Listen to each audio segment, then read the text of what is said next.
제47대 미국 대통령 선거가 잠시 뒤면 마감됩니다. 밤사이 미국 증시가 일제히 상승하면서 과연 투자자들이 누구에게 베팅하고 있는 것인가 그 의미를 분석하는 시각들도 함께 나오고 있다고 하는데요. 자, 그래서 오늘은 시장 움직임을 토대로 두 후보의 당선 가능성에 대해 알아보겠습니다. 도움 말씀에 한국경제신문의 한상준 논설위원 나와 계십니다. 안녕하십니까? 네, 안녕하십니까?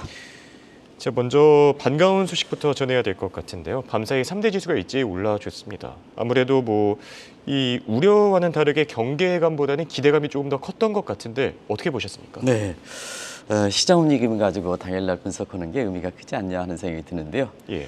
우리가 보면 대부분 다 여기 전문가라고 나오시는 분들이 똑같이 저도 포함해서 박빙이다, 연도날이다 해서 똑같은 내용이기 때문에 예. 아마 시장 움직임을 가는 것이 투자 전략에 참고하지 않겠느냐 하는 생각이 듭니다.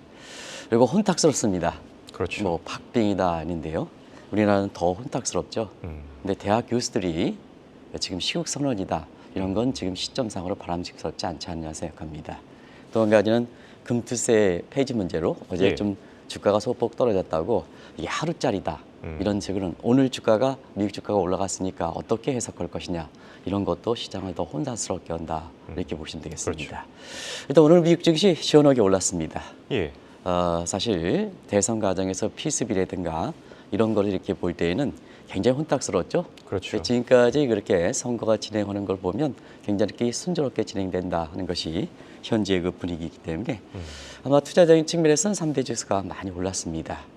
이 측면을 어떻게 해석할 것인가 하는 것이 선거 당일에 아마 선거 결과를 예상할 때 지금까지 나왔던 것보다는 또 다른 문제거든요. 그런 걸 한번 분석해 보는 것도 좋은 의미가 있지 않냐 생각합니다. 예. 또 가려진 것도 있습니다. 오늘부터 사실 그 FMC 11월 회의가 그렇죠. 있습니다. 예. 이 얘기가 전부 들어가는데요. 시장은 이익에 더 큰 영향을 미치고 있습니다. 그래서 지금 문제가 되는 것은 10월에 그 고용 쇼크, 저는 뭐 고용 쇼크라고 볼 수는 없습니다. 예. 고용 쇼크라고 그랬는데요. 실업률이 4.1로 그대로 나왔지 않습니까? 그렇죠. 그래서 이것에 대해서 어떻게 해석하느냐 하는 측면, 이런 측면인데요. 지금 달러 가치와 국제 가격이 동반 하락하는 이런 모습을 보이고 있거든요. 그래서 금리 인하 폭이 절충적인 차원에서 0.25%포인트 인하하지 않겠느냐 하는 이 측면이고요. 오늘 비트코인이 가격이 올라간 부분에 대해서 트럼프 트레이드 쪽으로 이렇게 해석하는 시각이 있습니다는 막판에 해리스가 비트코인을 비롯한 가상화폐에 대해서 긍정적 시각으로 얘기했거든요. 예. 그래서 이 비트코인 가격이 많이 올라간 문제로 트럼프 트레이드다. 과거에는 그랬습니다는 이 문제를 가지고 트럼프가 당선 가능성이 높다. 이런 쪽으로 해석하기에는 막판에 해리스가 감세로 돌아서고 예. 비트코인과 같은 가상화폐에 대해서 우호적으로 돼 있기 때문에 이 문제로 대선 결과를 예상하는 것은 이렇게 좀 상당히 신중을 기해야 된다는 그렇죠. 걸 말씀드리겠습니다. 맞습니다. 자, 이렇게 시장 상황이 워낙 급박하게 움직이다 보니까 다양한 평가들이 나오고 있는데 이 평가라는 것도 좀 신중해야 되지 않을까 생각이 그렇습니다. 들고요. 네. 자, 그런데 3대 지수는 우선 급등했죠. 이것과 관련해서 해리스 트레이드가 작용했다. 이런 얘기들이 나오고 있는데 이거에 대해서는 어떻게 생각하시죠? 네, 해리스 트레이드보다는 시장 자체가 예. 대선이 워낙 선거 과정에 사실 이렇게 굉장히 혼탁하게 되기 때문에 일단 대선이 끝나기 때문에 예. 시장 자체 내재적 요인에 의해서 주가가 올라간 측면이 강하지 않냐 생각합니다. 예. 증시는 불확실성을 굉장히 이렇게 싫어합니다. 그래서 대선이 끝남에 따라서 일단 불확실성 해소라는 측면에서 주가가 올라간 측면 그리고 이 불확실성일수록 펀더멘탈에 더 치중하는 양상이거든요. 그렇죠. 그런 과정에서는 지금 미국 경제가 3분기 성장률도 속보치가 나왔습니다는 굉장히 좋게 나왔죠. 4분기도 양대 서프라이즈 가능성도 조심스럽게 점치고 있습니다. 예. 양대 서프라이즈는 성장률도 좀 비교적 높게 나오고 4분기 실적도 괜찮게 나올 것이다 하는 이 측면이 오늘 시장을 올렸다 이렇게 보시면 되겠습니다. 그러면 두 후보 간에는 어떨까 하는 측면에서는 지금 두 후보에서는 막판에 해리스 후보의 어제도 말씀드렸습니다는 이게 치고 올라오는 점이 강하거든요. 그렇죠. 그래서 예측력이 좋은 두 기관과 한 기관과 예측력인 한 개인을 한번 가겠습니다. 미 선거 기간에 가장 예측력이 높았다 하는 영국의 이코노미스트가 이렇게 보면 마지막에 56대 46로 해리스가 의에 점치는 시각. 예. 이게 이제 하루 간격으로 됐는데요. 49대 51. 해리스가 우겨서 그다음에 어제는 50대 50. 이번에는 오늘은 56대 46 해리스 당선 예. 이렇게 이제 졌죠. 그리고 뭐 시청자 여러분도 아시겠습니다는 미 대선 과정에서 한두 번은 틀렸다 있는데요. 한 번도 안 틀렸다 이렇게 얘기하는 사람들이 있어요. 네이버 실버 예. 같은 경우에는 조심스럽게 해리스로 무게를 두는 시간 막판에 바꿨죠.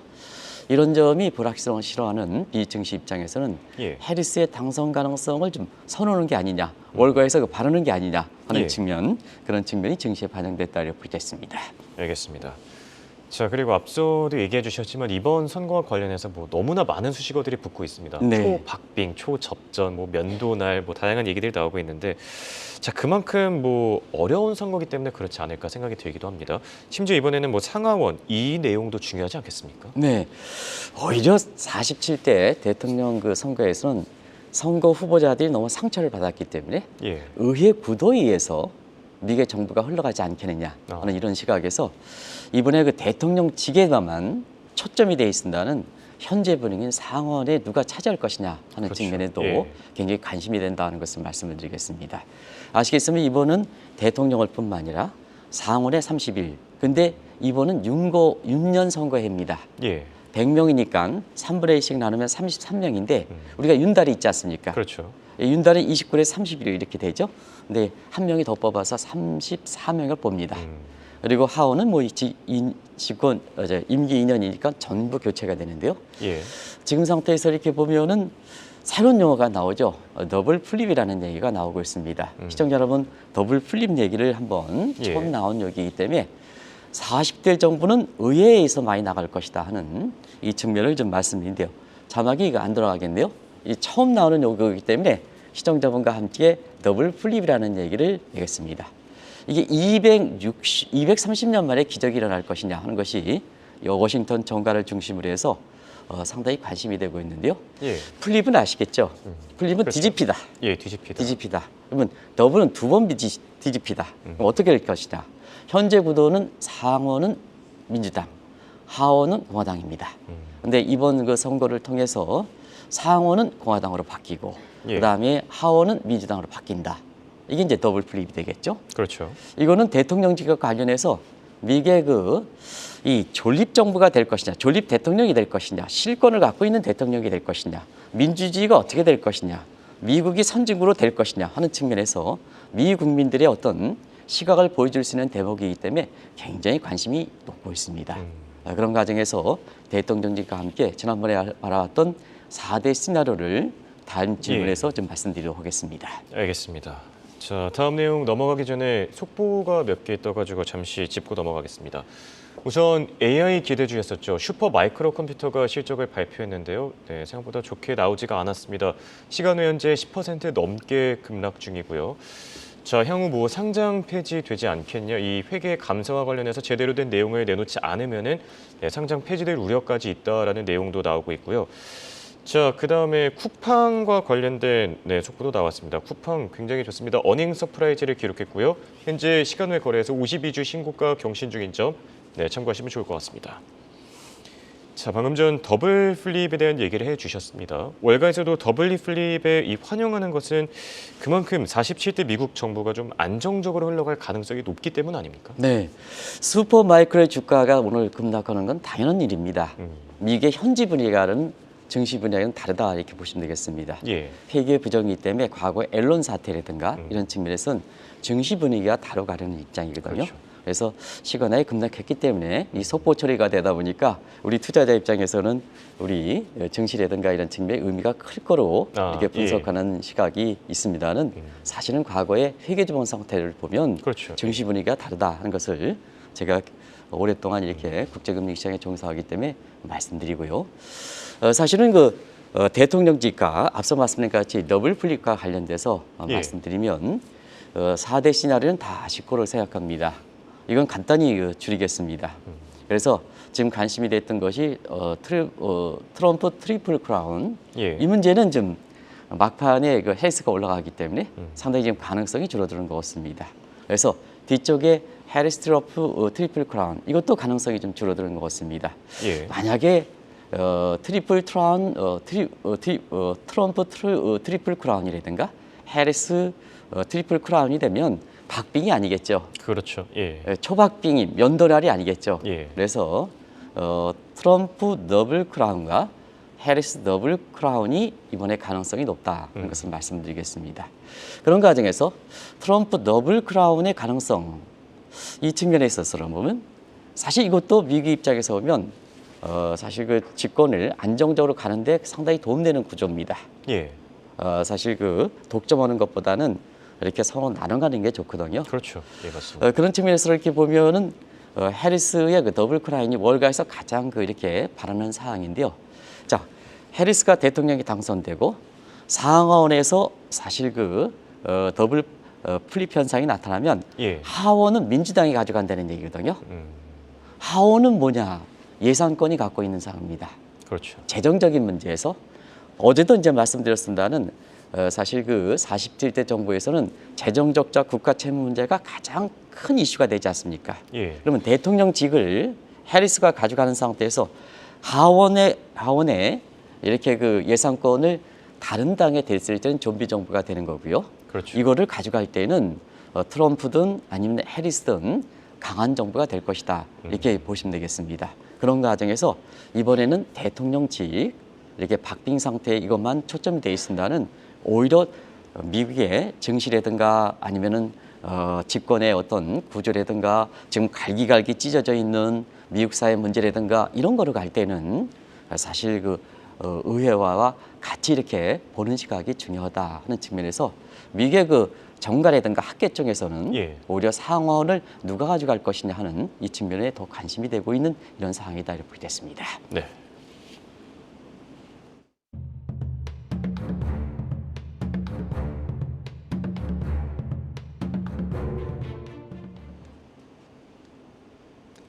말도 많고 탈도 많았던 미국 대통령 선거도 어느덧 끝이 나갑니다. 자, 이제부터 관심은 앞으로 세계 경제가 어떻게 될 것인가 이쪽으로 향하지 않겠습니까? 네, 이제 대선이 끝납니다. 결과는 예. 나옵니다. 그런 관점에서는 왜 전 세계가 미국의 대통령 선거 이게 결과에 다 주목돼 있을까? 이런 측면은 이제는 바로 40대 정부 하에 예. 물론 여기는 권력 이행기가까지 포함되는 겁니다. 그렇죠. 포함해서 세계 경제가 어떻게 미칠 것이냐 이쪽에 더 관심이 되고 있다. 우리 입장에서는 이쪽으로 더 초점을 맞춰야 되지 않냐 하는 생각이 듭니다. 맞습니다. 그런 과정에서 지금 이거를 좀 여러 차례 걸쳐서 말씀드리는데요.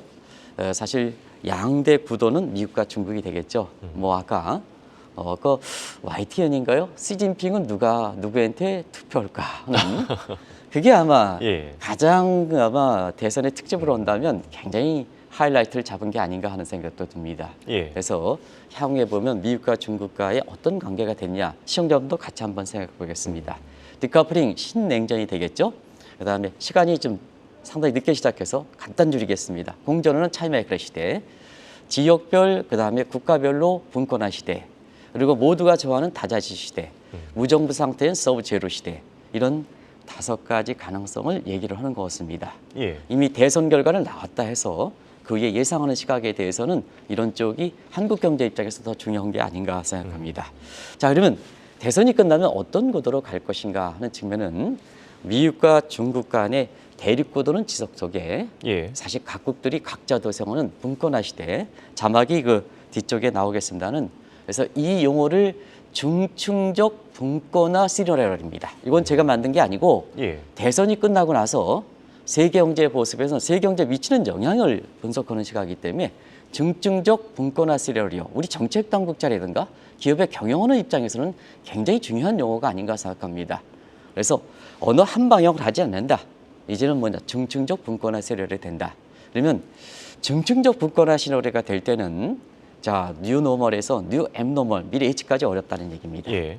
이런 시나리오가 되지 않겠느냐. 그래서 앞으로 세계 경제 질서는 뉴 앱노멀 젤형 사회가 될 것이다. 뉴 앱노멀 젤형 구조가 될 것이다. 예. 대외 환경에 의존하는 입장에서 보면 이 용어를 좀 자세하게 설명해 드려야겠는데요. 시간 관계상 다음에 한번 설명드리도록 하겠습니다. 알겠습니다. 자, 뭐 앱노멀 그리고 뉴 앱노멀은 들어봤는데 젤리형까지 붙으니까 이제 더 생소하긴 하거든요. 네. 자, 관련된 내용 더 살펴보면 좋을 것 같은데 우선 이렇게 다가올 시대에서 가장 큰 문제점 중에 하나가 뭐 공통 현안에 대한 이 문제 대응 위기 능력 이게 좀 없어지는 부분 아니겠습니까? 네, 그렇습니다. 사실은 뉴 앱노멀 이렇게 젤리형 사회에서는 예. 경제 지표는 괜찮습니다. 근데 국민들이 느끼지는 어렵습니다. 이전에 이것을 바이브 세션 문제라고 그러죠. 그랬었죠. 예. 그래서 47대 세계 경제에 있어서는 이 바이브 세션 문제가 최대 적이 될 것이다 이렇게 보고 있습니다. 왜냐? 뉴 앱노멀 젤리형은 뭐 홍행코드 입장에서는 실체가 없는 게 아니냐. 시스템이 없어지는 게 아니라 예. 무너지는 게 아니냐. 언서틴티죠. 근데 거기에 하이퍼 언서틴티죠. 이렇게 되는 거죠. 그렇죠. 그런 측면에서 경제 지표를 느껴야 되는데요. 경제 지표를 불확실하게 차단하니까 결과적으로 보면 이렇게 바이브 세션 문제가 되는 거죠. 자, 그러면 세계 경제는 지금 디지털 상으로 세계가 하나로 만들어 놨습니다. 시청자 여러분 하나로 만들어 놨습니다. 예. 우리가 보면 현재 갈 필요가 없습니다. 현지 사람 연결할 필요가 없습니다. 현재 연결하나 여기서 지금 미국의 이렇게 대선을 하나 거의 동시에 나오는 전문가라고 나오는 얘기는 똑같지 않습니까? 이게 세계 시대입니다. 예. 굳이 현재 사람 연결할 필요 없습니다. 똑같지 않습니까? 그런 과정에서 보면 세계는 하나가 만들었습니다. 근데 세계 질서를 만들어 놓을 수 있는 질서가 없습니다. 그러다 보니까 세계 공동 현안을 대응하기 어려운 거죠. 그렇죠. 그래서 기후변화라든가 전쟁이라든가 신규 코로나 바이러스 문제라든가 이런 디스토피아 문제는 세계 공동 차원에서 이걸 대응해야 되는데 대응하기 어렵다는 얘기입니다. 예. 그러다 보니까 어떠냐 하면 공급망 부족이 다시 시달리겠죠. 저런 문제에서 공급망 부족이 다시 시달리게 됐죠. 그렇죠. 그래서 많은 사람이 미국의 빅컷 단행한 이후에 앞으로는 물가가 안정되고 그다음에 저금리 시대가 될 것이다. 채권을 사세요 역하지만 예. 앞으로 저물가 저금리 시대는 도래하지 않을 것이다 하는 것이 미국 시간으로 오늘부터 FOMC를 맞는 이런 시장에서 세계 경제의 모습에 대해서 나오는 거다 하는 것을 말씀드리겠습니다. 네. 얘기를 듣다 보니까 점점 더 분열화되는 느낌이 강하게 드는데요. 이렇다 보면은 뭐 WTO나 FTA 같은 자유무역 체제도 복원되기 힘들지 않겠습니까? 네, 이 문제에 대해서는 대선 결과가 나오면 예. 아마 우리나라에서 가장 많이 얘기 나올 수 있는 소지가 있지 않냐 생각합니다. 이 해리스가 될 때는 예. 사실 라이크 마인드 컨트리에서 바이든 정부의 통상 체제를 그대로 이어받을 것이다. 라이크 마인드 컨트리도 이것도 굉장히 심오한 내용이 있는데요. 예. 우리말로는 유사 동맹국.